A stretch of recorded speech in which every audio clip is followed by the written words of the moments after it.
Gadis ini akan menghadapi hukuman mati. Tetapi ayahnya malah tersenyum melihatnya. Dia menangis tetapi ayahnya menyuruhnya untuk tidak berbicara. Ini dikarenakan ayahnya telah menghabiskan 10 juta yuan untuk menyewa seorang pengacara. Pengacara ini tidak pernah kalah dalam kasus apapun. Ayahnya merasa yakin putrinya akan dinyatakan tidak bersalah.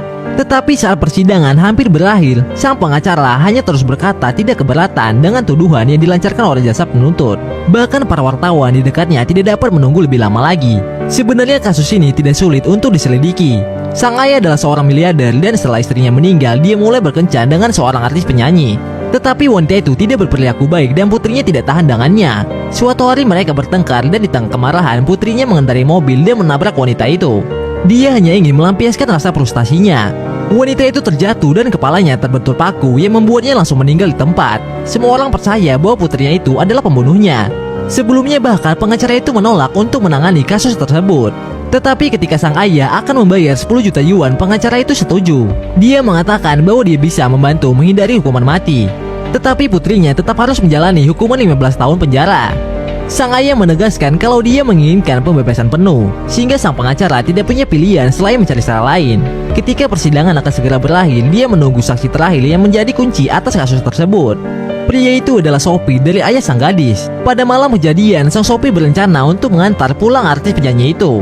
Dia mengatakan bahwa wanita itu ingin bertemu seorang teman di tempat parkir dan memintanya untuk menunggu. Namun setelah waktu yang lama, dia pergi untuk memeriksa dan menemukan jasadnya. Dia menelpon polisi dan mengatakan bahwa penyanyi itu sudah meninggal ketika dia tiba. Kemudian pengacara itu melangkah maju dan berkata kalau sopir itu telah berbohong. Dia menjelaskan bahwa artis penyanyi itu telah menghina sang sopir berkali-kali. Dan yang lebih parah, sang miliarder telah selingkuh dengan istri sopir selama bertahun-tahun. Kemungkinan malam itu sang sopir ingin balas dendam terhadap bosnya. Kemungkinan juga dia membunuh wanita itu dan menjebak putrinya sebagai kambing hitam. Tetapi foto-foto itu hanya menimbulkan kecurigaan dan tidak dapat digunakan sebagai bukti nyata di pengadilan.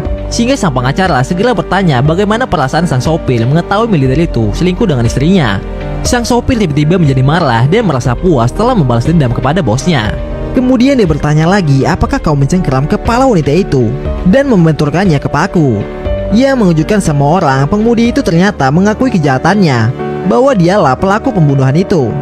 Ternyata itu adalah skenario yang telah mereka buat hingga membuat pengadilan percaya dan sopir itu ditetapkan sebagai tersangka. Sebelumnya ternyata sopir itu mengidap penyakit kanker dan hidupnya tidak akan lama lagi. Sehingga untuk membalas jasa kepada sang bos, dia menawarkan diri sebagai pelaku dan dia berkorban demi untuk melindungi putrinya.